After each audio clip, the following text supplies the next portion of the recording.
Buenos días, estimados estudiantes. Espero se encuentren bien. Les traigo aquí un pequeño video que hace parte del insumo a la temática que se está desarrollando en este primer periodo que tiene que ver con la función de nutrición en los seres vivos, particularmente con el proceso de digestión. En clase pasada nosotros abordamos cómo se hace el proceso de digestión en animales invertebrados, en organismos unicelulares, y entonces aquí, retomando algunos de esos conceptos, vamos a desarrollar y a entender cómo se da el proceso de digestión en los animales vertebrados, que ya comprende a los grandes grupos como son las aves, los reptiles, los peces y los mamíferos. En este sentido, cuando nosotros nos preguntamos cómo se da el proceso de digestión en los animales vertebrados, pues nosotros debemos recordar que debido a la gran variedad en la dieta alimenticia que presentan los animales, estos se agrupan dependiendo de lo que comen. Así encontramos herbívoros, carnívoros, omnívoros, coprófagos, insectívoros. Y en este sentido, pues dependiendo de lo que coman, también ha habido unas adaptaciones de tipo anatómico y fisiológico en su cuerpo, particularmente en el sistema digestivo, que les ha permitido a cada uno de estos grupos tener una digestión eficiente dependiendo de lo que comen. Así, por ejemplo, en los herbívoros, los dientes, y aquí hago un paréntesis porque en cuanto a los mamíferos, reptiles y peces, algo muy clave en esa adaptación para el proceso de digestión es la presencia de una dentadura diferenciada, cosa que no sucede en las aves porque las aves no tienen una dentadura como tal y lo que tienen es un pico y entonces tienen una estructura en su sistema digestivo que les permite hacer esa digestión mecánica inicial del alimento. En el caso de los demás grupos, entonces, en su sistema digestivo tiene particularidades que tienen que ver con el proceso inicial de masticación que ocurre en la boca gracias a los dientes. Entonces, en el caso de los herbívoros, por ejemplo, estos tienen los dientes incisivos especializados para cortar vegetales y premolares y molares que trituran sus alimentos y ya en su intestino, que es muy largo porque la digestión en los herbívoros es lenta, pues se encuentran unas bacterias que por procesos de simbiosis ayudan a degradar la celulosa presente en las células vegetales de las plantas que estos consumen. Por ejemplo, en los carnívoros el intestino ya no es tan largo como en los herbívoros y aquí la dentadura, generalmente nosotros encontramos que la dentadura de los carnívoros tiene unos caninos muy bien pronunciados, muy bien desarrollados y afilados, y los premolares y molares pues tienen crestas que les permiten triturar la carne. En nuestro caso, nosotros tenemos una dieta omnívora y nuestra dentadura más que todo es de una anatomía o de una forma se puede decir que casi uniforme, todos los dientes están dotados por crestas y no tenemos unos dientes más afilados que otros. En el caso de nosotros también el tubo digestivo no es tan largo como en el caso de los herbívoros y como les decía, pues cada uno de nuestros dientes tienen una forma similar porque no necesitamos agarrar y cortar, ya básicamente todo lo que nosotros ingerimos en mayor porcentaje viene ablandado por el proceso de cocimiento.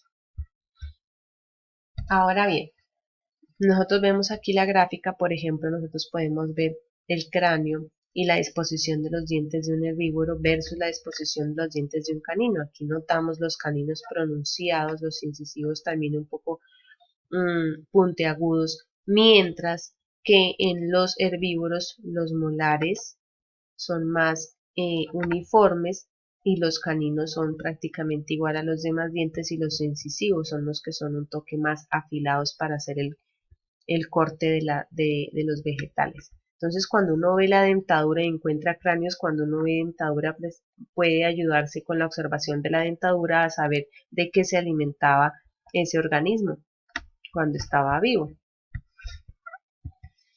Por ejemplo, dentro de los mamíferos encontramos a los rumiantes, a las vacas y a los toros. ¿Y por qué se les dice rumiantes? Porque ellos rumían, que quiere decir que ellos hacen una masticación inicial del alimento, pareciera que se lo tragaran y este alimento siguiera su curso, pero el alimento sufre un retroceso. Ellos regurgitan y vuelven a seguir masticando. Entonces, como ese proceso es tan lento y en ellos hay esa particularidad, se les llaman los rumiantes. Estos mamíferos herbívoros, tras realizar una primera masticación breve en la boca, tragan el alimento que llega al estómago, después lo regurgitan a la boca para masticarlo de nuevo y volver a tragarlo para continuar la digestión. Básicamente este proceso se da en 5 etapas porque ellos tienen como 4 cavidades que se les puede llamar 4 tipos de estómago y en cada uno de ellos se hace un proceso específico. Entonces el primero de ellos es la comida apenas masticada, pasa desde la boca hasta la panza, que es como la cavidad más grande. ¿Listo? Y aquí en la panza se digiere la celulosa por parte de las bacterias simbiontes. Y luego, cuando ya se ha hecho esa digestión por parte de las bacterias, esto de aquí se devuelve, pasa a la redecilla. Aquí, pasa aquí, su nombre es redecilla, es donde es una especie de cavidad como red que funciona separando algunas moléculas, las cuales se devuelven, partículas que se devuelven a la boca, donde se vuelve y se tritura de nuevo, se mastica, vuelve y se traga, y esta llega aquí al libro. Una vez llega aquí al libro, donde se produce una gran absorción de agua, y lo que queda de ahí pasa al cuajar, que es donde se completa la digestión química mediante enzimas para luego pasar al intestino delgado, donde se hace la absorción de los nutrientes. Ahora bien, si nosotros vamos a hablar de los mamíferos y específicamente vamos a hablar de cómo se da ese proceso de nutrición en el ser humano, pues aquí cabe recordar de que esa función de nutrición requiere del trabajo en conjunto de 4 sistemas: el sistema digestivo, el sistema circulatorio, el sistema respiratorio y el sistema excretorio. ¿Esto por qué? Porque nosotros no solamente nos nutrimos con la ingesta de alimentos, sino con la incorporación de otras sustancias químicas como son el oxígeno y como es el agua, las cuales intervienen y participan activamente en esa absorción de nutrientes y en ese procesamiento de los alimentos para liberar energía que nosotros necesitamos para hacer las demás funciones. El sistema circulatorio es clave para transportar esos nutrientes que se absorben en nuestro intestino, y el sistema excretor es fundamental para mantener un equilibrio en el cuerpo, porque en el proceso digestivo se eliminan sustancias que ya el cuerpo no utiliza y necesitan ser eliminadas del cuerpo para poder tener un equilibrio interno llamado homeostasis. ¿Listo? Entonces, cuando hablamos de la nutrición en el ser humano, pues obviamente tenemos que hablar de que se da la participación en primera instancia del sistema digestivo, que está conformado por 2 partes principales: el tubo digestivo y las glándulas anexas. En el tubo digestivo nosotros encontramos una serie de órganos en secuencia, ubicados uno tras otro, cada uno de ellos con una función en particular, que se profundiza esta información en la guía que se les orientó a ustedes para el mes de marzo. Entonces el tubo digestivo inicia con la boca, seguido de la faringe, el esófago, el estómago, el intestino delgado, el intestino grueso, el recto y el ano.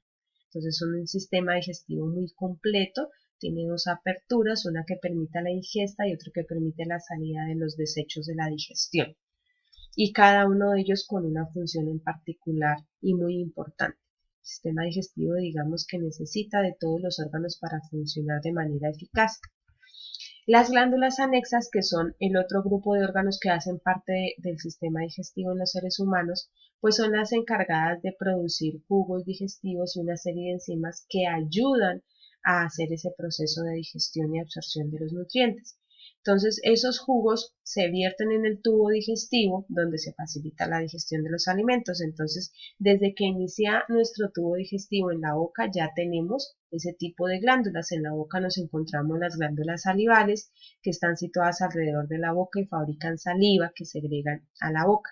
las glándulas gástricas que se encuentran en las paredes del estómago, que segregan ácido clorhídrico y células principales que sintetizan la enzima de la pepsina, glándulas intestinales que se encuentran principalmente en el intestino delgado, y tenemos dos órganos, el hígado y el páncreas, que son encargados de segregar sustancias que permiten la digestión de la glucosa, que permiten una serie de procesos catabólicos para poder así generar a partir del alimento que se consume los minerales, las vitaminas y los elementos necesarios para el funcionamiento del organismo, los cuales después van a la sangre, donde son transportados al resto del cuerpo. ¿Listo? El proceso de digestión en el ser humano básicamente ocurre en 4 etapas. La primera de ellas se da en la boca, que es la ingestión, que es un proceso voluntario que consiste en la incorporación de alimentos, y la mayoría de los animales presentan en la boca estructuras especializadas que permiten la captura o la ingestión de los alimentos. Y hablábamos con respecto a eso de la dentadura, la cual hay que cuidar muchísimo porque cumple un papel, además de digestivo, también de inmunizador. Si nosotros no cuidamos, no higienizamos muy bien nuestros dientes, pues también podemos tener problemas de salud. La segunda es la digestión propiamente dicha, que es un proceso involuntario, inconsciente, que transforma los alimentos en compuestos más sencillos y pequeños a través de procesos anabólicos, y estos compuestos llamados nutrientes pueden llegar a la sangre para ser transportados. Hay dos tipos: la digestión mecánica, que es la que ocurre en la boca cuando se da la masticación de los alimentos, y de un alimento más grande se consigue tener partículas más pequeñas, las cuales pasan al estómago, donde se inicia a hacer una digestión química gracias a la acción de las enzimas, las cuales degradan el alimento y lo convierten en materiales mucho más simples que pueden pasar a la sangre. Y estas enzimas son muchas de ellas liberadas en los jugos que se producen por las glándulas anexas. Entonces aquí vemos cómo la enzima digestiva toma el alimento que se va a digerir y lo digiere en partículas más pequeñas. ¿Y cómo se da el proceso digestivo en el ser humano? ¿Cuáles son las últimas dos etapas? Entonces la tercera etapa es la absorción de los nutrientes que se dan en las paredes del intestino delgado y pasan a la sangre para llevarse a todas las células del cuerpo, y en el intestino grueso, donde también participa ciertas enzimas que permiten absorber la cantidad de agua y sales que todavía quedan, y ir formando las heces fecales como desecho a eliminar. Estos procesos de absorción que ocurren en los intestinos se dan gracias a los mecanismos de difusión simple, difusión facilitada y transporte activo, que ya nosotros los vimos en febrero cuando tratamos lo de membrana celular. Y el último proceso es la egestión, que se trata de la eliminación de las sustancias que no pudieron ser absorbidas. Estas sustancias son expulsadas al exterior del cuerpo en forma de materia fecal, que es elaborada, como les